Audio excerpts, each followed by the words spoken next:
ke kalau motua hela ko la hau o to palas tahi ne princess kule ko tahi ne princess kirole tu bemu a ke ufala ina ni dia ko fa ko ati ni an ke ata ki ni motua ko ni ke fa ko aku ki komi ke nawe a fa fine o ko motua a tia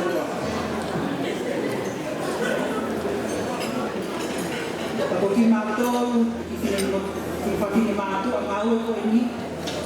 ini matou a mau matahin pataloni kahine kare yo ko mata ko fieta na sei ko me ko ko fama kifine matou a ni kare na para para ko e dia ko ko ini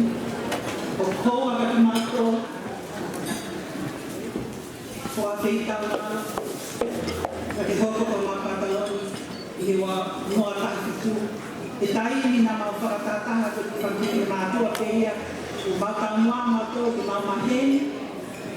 ya ke ma o ki ko fa ki ko na tu la pe ya ko ni ka fa ta ta pe ya ki he ya fi fa mo mo ya ki ta ni princess ko ka ve na ki fini ko fe na pa ka ko e fi fi ko me a heni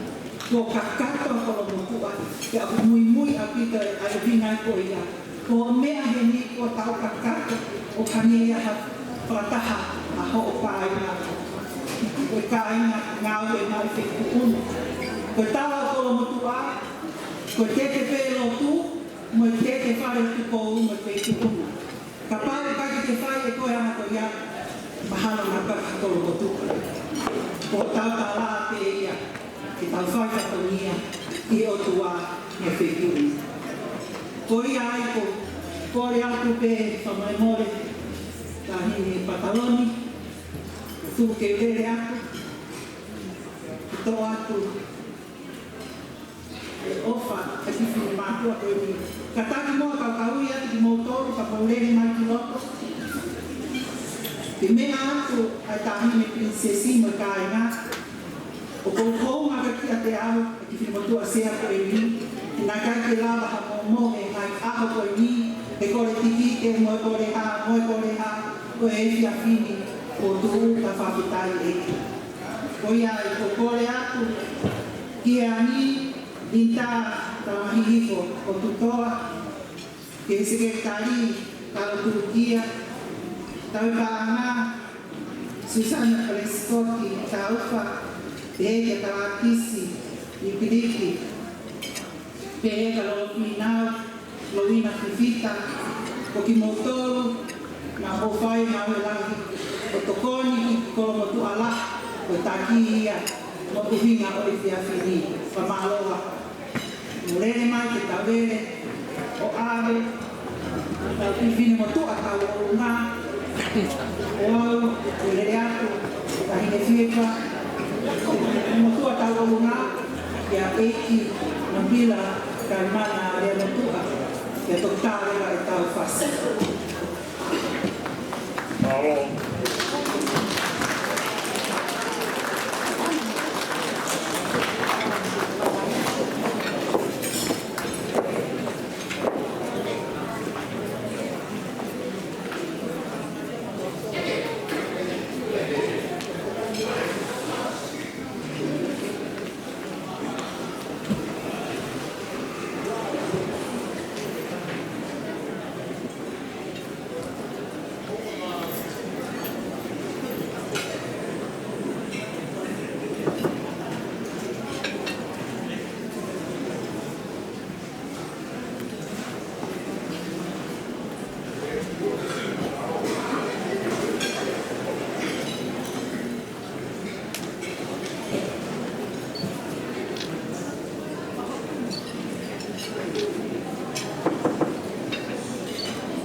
Kufanga pe fataku tahine iseskule kuekifa iha kava kweni o amanake fakahoko ukifine motuani te tariniti foki e whanhiki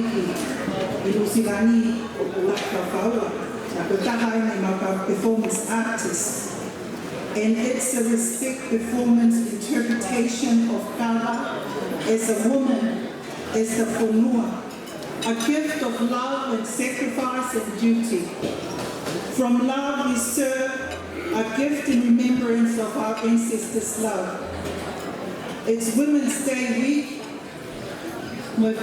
whakapapakakato ki e whetu una mo ngā mua tahi. The tanoa was made of Norfolk pine, the type of pine that the missionaries would have brought when they came o whakahake lotu I Kolomotua, tuaihana I halapaini, taulau pauai. Ka tātira ke rewa o kai Tuloa.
Vedrai la loro famiglia di femmina, o che come dai la volta e pasta simile, tanto lunga, tutta